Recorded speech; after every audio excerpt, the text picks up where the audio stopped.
دوستان سلام، وقت بخیر. امروز از سری برنامه‌های بازدید از اماکن تاریخی شهر استانبول اومدم به یکی از بناهای مهم و آثار مهم دوره عثمانی رو به شما نشون بدم و معرفی کنم. این بنایی که الان پشت سر من می‌بینید مجموعه در واقع مسجد سلیمانیه هست در محله فاتیح در قلب تاریخی شهر استانبول که مجموعه ای از بناها در واقع متشکل از یک مسجد بزرگ و حالا مدارس و قبور افراد شاخص دوره عثمانی هست که به مرور حالا میریم داخل رو میبینیم و معرفی میکنم. مسجد دارای محوطه بسیار وسیعی هست. از لابلای این شمشادهای زیبا از ضلع جنوب غربی وارد محوطه شدم و از این در وارد محوطه گورستان واقع در ضلع غربی مسجد شدم. فضای گورستان بسیار عجیب و جالب بود. قبرهایی که در سمت چپ مشاهده میکنید برای آقایون و قبرهایی که در سمت راست مشاهده میکنید برای خانم هاست. این گورستان متعلق به افراد نزدیک به حکومت، شاهزاده ها، علمای مذهبی، فرماندهان نظامی و حتی خانواده برخی از آنها و همسرانشان در این قبرستان آرامیدند. سنگ قبرها به تنهایی یک اثر هنری هستند که سمت افراد و جایگاه اجتماعی آنها رو به خوبی بیان میکنه.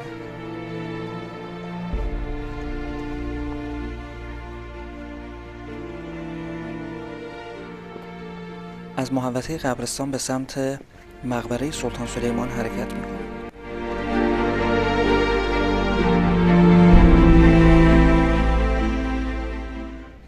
این بنایی که مشاهده میکنید مقبره سلطان سلیمان هست و نکته جالب این تیکه سنگ سیاهی است که بر بالای اون پنجره واقع شده. تکه‌ای از سنگ حجرالاسود در این بنا نقش بسته.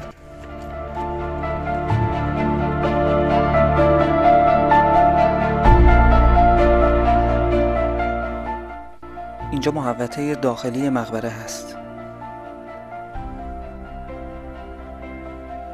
سلطان سلیمان اول دهمین سلطان عثمانی و 75مین خلیفه مسلمین بود و بیشترین مدت حکومت رو در بین سلاطین عثمانی داشته.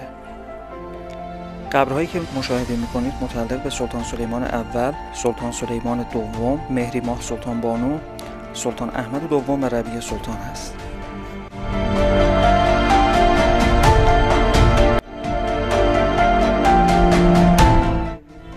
و اینجا مقبره خرم سلطان، همسر دوم سلطان سلیمان قانونی و مادر سلطان سلیم دوم.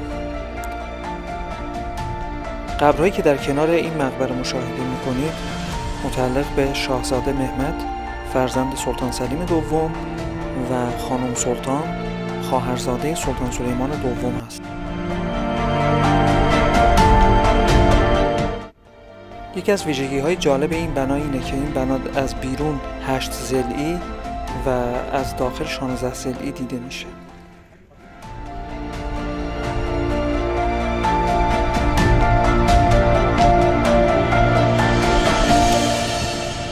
و اینجا هم چشمانداز بی‌نظیر محوطه شمالی مسجد به سمت تنگه بوسفور.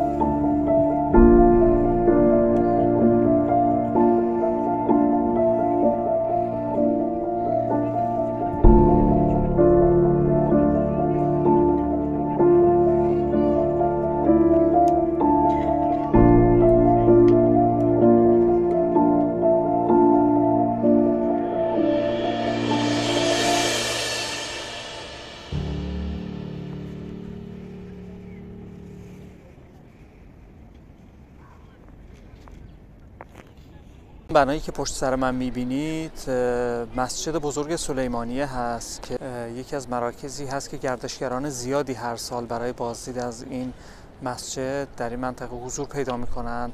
الان میخواییم بریم داخل مسجد و این بنای باشکوه رو ببینیم. این مسجد در سال 1551 میلادی ساخته شده توسط معمار بزرگ تاریخ در واقع عثمانی به نام معمار سینان و ترکیبی از معماری رومی و اسلامی هست و بسیار اثر باشکوهی هست.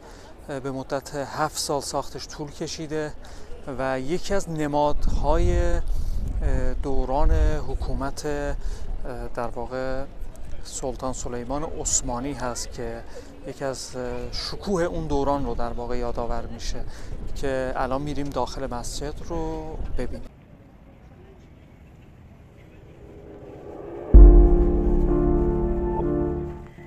نکته جالب در مورد این مسجد که میتوان دلیل طولانی شدن ساخت آن را هم به آن ربط داد این است که برخی از مصالح به کار رفته در آن در استانبول آن دوران وجود نداشته و از سایر قلمرو عثمانی به استانبول منتقل شدند، مثل این ستون‌های قهوه‌ای رنگ که از کشور مصر به استانبول انتقال داده شدند.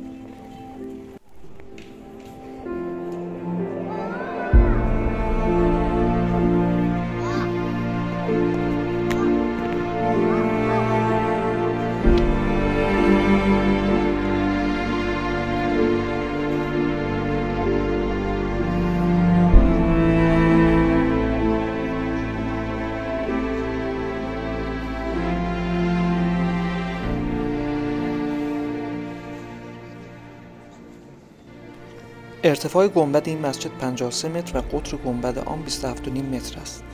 بنا به سنت عثمانی ها این مسجد دارای 4 گلدسته است که نشانه مسجدهایی است که به امر شاهان عثمانی ساخته شده.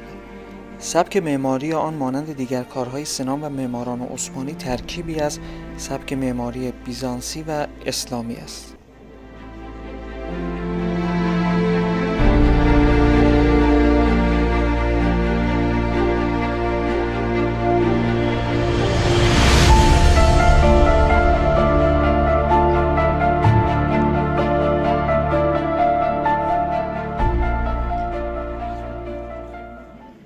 با توجه به شباهت گنبد و نیم گنبدها و سایر المان‌های داخل مسجد به مسجد بزرگ ایاصوفیا، بسیاری معتقدند که معمار سینان در طراحی این مسجد از مسجد ایاصوفیا الگوبرداری کرده است.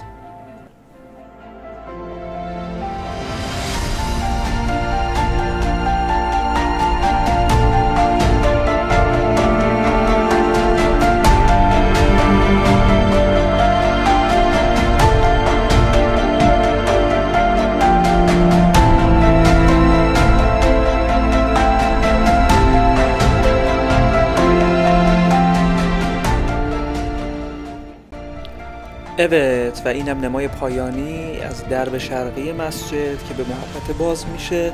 در ضمن مسجد مانند بناهای همدوره خودش دارای ساختمان‌های جانبی مانند آشپزخونه، کتابخانه، بیمارستان و کاروانسرا بوده. این ویدیو رو برای دوستان خودتون بفرستید، لایک و فالو یادتون نره تا با انگیزه بیشتری از هفته‌های آینده بتونیم استانبول رو بیشتر به شما معرفی کنیم.